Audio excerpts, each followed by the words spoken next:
Rád by som vám tak trošku predstavil mladý, dynamicky sa rozvíjajúci medicínsky, ale humanitno-vedný odbor, ktorý sa volá Bezpečnosť pacienta.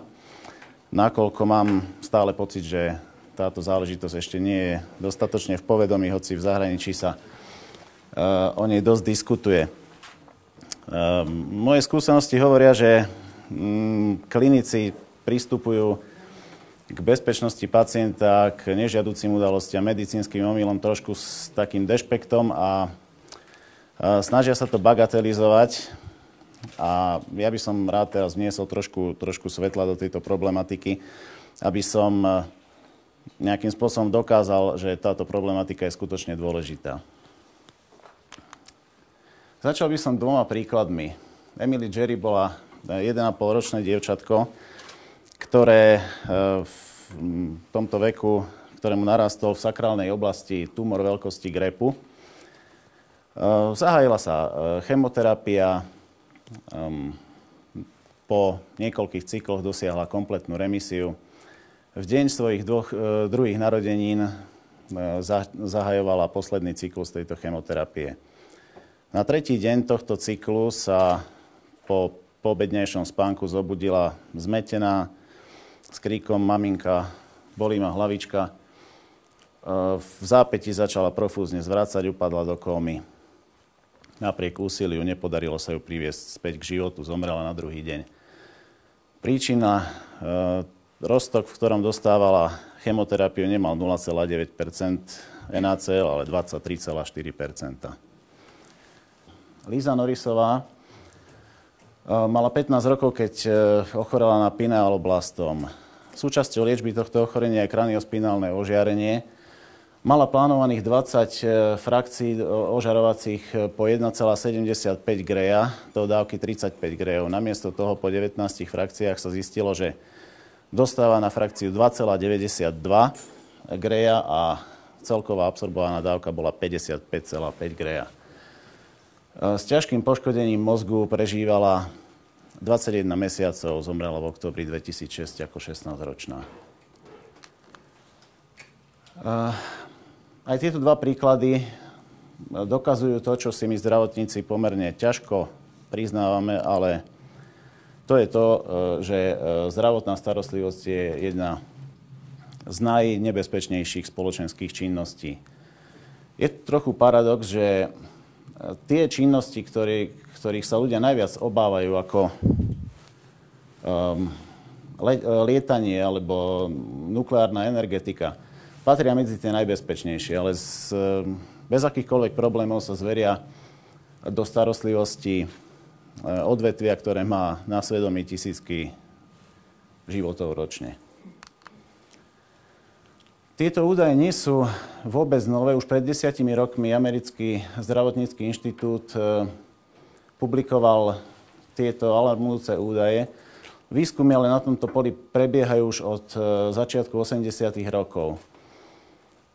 Treba povedať, že je to v civilizovaných krajinách. Na Slovensku zdá sa, že Slovensko zasa ešte medzi tie civilizované krajiny v tomto ohľade nepatrí.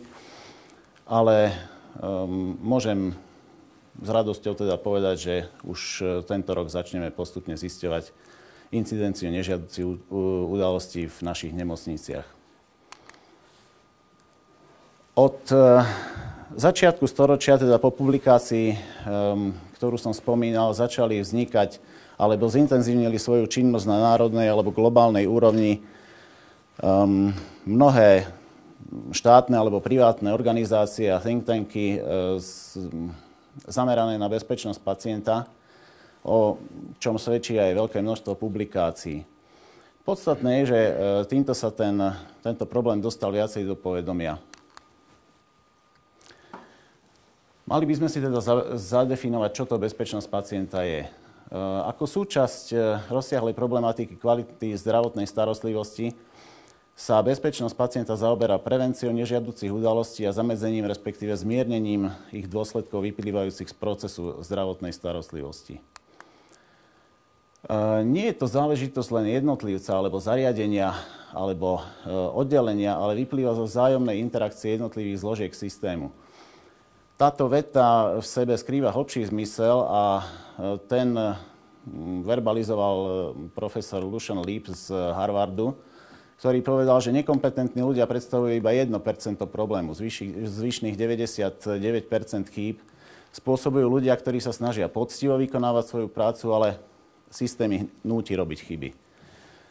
Zlepšenie bezpečnosti pacienta možno dosiahnuť len tým, že sa naučíme, akým spôsobom vzťahy medzi zložkami systému fungujú. Každý klinik alebo každý lekár, ktorý vyjde z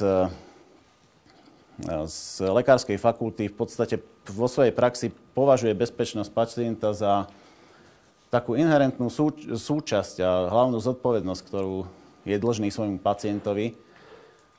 Koniec koncov Hippokratová prísaha hovorí ako prvé neublížiť.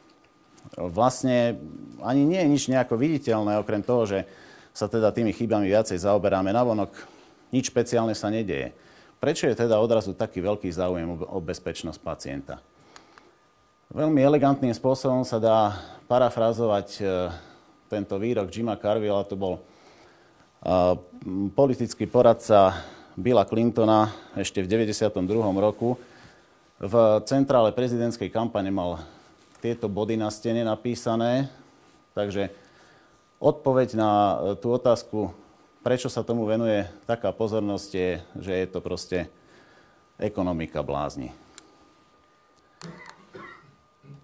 Totiž údaj o počte úmrtí ako dôsledku medicínskych omylov je také dosť abstraktné číslo, ale keď sa spomenie, že treba americké zdravotníctvo alebo americká ekonomika vydáva navyše na riešenie nežiaducich udalostí vyše 37,5 miliardy dolárov ročne, tak to trocha zabolí, hlavne teda tých kompetentných.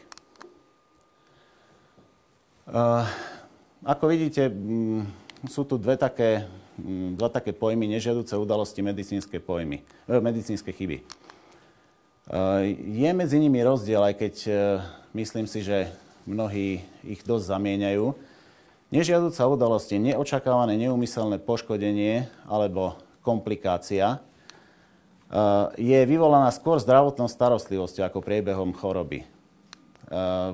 Predstavuje predĺženú alebo vynútenú hospitalizáciu, finančnú stratu, handicap alebo úmrtie. Medicínska chyba naproti tomu je zlyhanie vykonania plánovanej činnosti alebo priamo realizácia chybného plánu. Je to buď vykonanie nesprávnej veci alebo nezvládnuté vykonanie správnej veci. Nežiaduca udalosť môže zahŕňať medicínsku chybu. Medicínska chyba nemusí viesť k nežiaducej udalosti. Tuto som dal zo pár kazuistík, ako sa v tom vlastne vyznať, aký rozdiel v tom nájsť. Pacient, ktorý mal pleurálny výpotok, urobila sa punkcia, všetko bolo úspešné, na rentgeni sa ukázal veľký pneumotorax. Hospitalizácia sa vďaka in situ drenáži predĺžila o 24 hodín. Keď zodpovedáme tie otázky z tých definícií, zistíme, že je to nežiaduca udalosť, ale medicínska chyba to nie je, lebo bolo všetko dodržané tak, ako malo byť.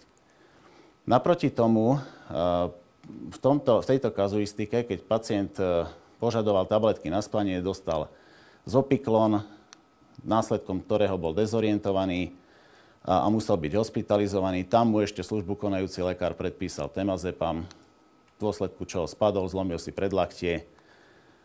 To je evidentná medicínska chyba. V tejto súvislosti je ešte dobre zadefinovať pojem preventability. Udalosť je preventabilná, ak za určitej konštelácie okolností sa dalo tej udalosti vyhnúť. Alebo teda nežiaducej udalosti vyhnúť. Preventabilita nadobudla dokonca taký význam, že americké National Quality Forum určilo 28 prakticky 100% preventabilných udalostí, ktoré následkom toho Medicare odmietal preplácať. Sú to vlastne, je ich pomerne dosť a je obdivuhodné, aký efekt to malo. Okamžite tie nemocnice, pokiaľ tie náklady ostali len na nich, tak sa začali vo zvýšenej miere bezpečnosťou pacienta zaoberať. Tu by som rád prezentoval niektoré príklady, ktoré si zaslúžujú špeciálnu pozornosť. Prvé z nich sú nežiaduce liekové udalosti. Táto štúdia prebehla tiež v Spojených štátoch v 2 bostonských nemocniciach v dôsledku toho, že v jednej z nich sa snažili investovať do opatrení zameraných na redukciu týchto nežiaducich liekových udalostí, ale manažéri výdavky podmienili tým, že sa opodstatnenosť toho preukáže v nejakej štúdii. A keď zistili, že ročný odhad úspor 5,6 milióna je celkom slušná suma, v dôsledku toho povolili tie zvýšené investície. Totižto zvýšenie nákladov na hospitalizáciu je pomerne enormné. Ako vznikajú nežiaduce liekové udalosti? Mnoho liekov má napríklad rovnaké balenie. Toto je napríklad ten problém NaCl. 0,9%, 3% a 5%. Táto spiriva sa používa inhalačne, hydromorfón sa používa per os. Pokiaľ by došlo k ich zámene, je jasné, čo by sa stalo. To sú tzv. Look-alike. Tuto sú lieky, ktoré tiež vyzerajú podobne, ale môžu sa podobne čítať. Takisto môže dôjsť k zámene. Ďalším problémom sú nozokomiálne nákazy. Cieľom tejto tureckej staršej štúdie bolo zistiť množstvo potenciálnych úspor prostredníctvom kontroly nozokomiálnych nákazov hospitalizovaných pacientov. Zistilo sa, že tie náklady sú vyššie o 22%, pokiaľ bola jedna nozokomiálka, pokiaľ bolo viacero, tak je to až 72% viac. Čo sa týka slovenských údajov, tie sú trochu iné ako tie svetové. Myslím, že to súvisí skôr v systéme úhrad. Totižto u nás poisťovne uhrádzajú ukončené hospitalizácie, nezohľadňujú nozokomiálne infekcie. Takže ani tie nemocnice sa s tým veľmi nezaoberajú, o čom svedčí aj tento údaj o incidencii, ktorý v podstate chýba, dá sa povedať. Európska únia udáva incidenciu 5% hospitalizovaných pacientov. My máme podľa EPIS systému 0,5%, čo je 10-násobne menej, a podľa Všeobecnej zdravotnej poisťovne 0,2%. Myslím, že taký svetový nie sme. Je to evidentne o tom, že sa jednoducho tieto nozokomiálky nehlásia. Tu je na ilustráciu, o čo drahšia a o čo dlhšia je hospitalizácia s nozokomiálnou infekciou.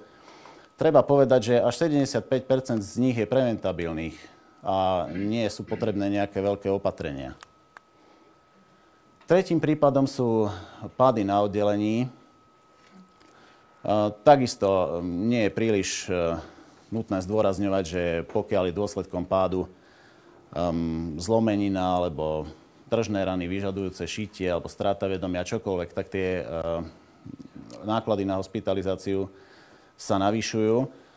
A tieto údaje hovoria o tom, že pády rozhodne nie sú nejakým zriedkavým problémom. Aby som sa teda dostal postupne k záveru, poviem ešte pár slov, čo s týmto všetkým sa dá robiť.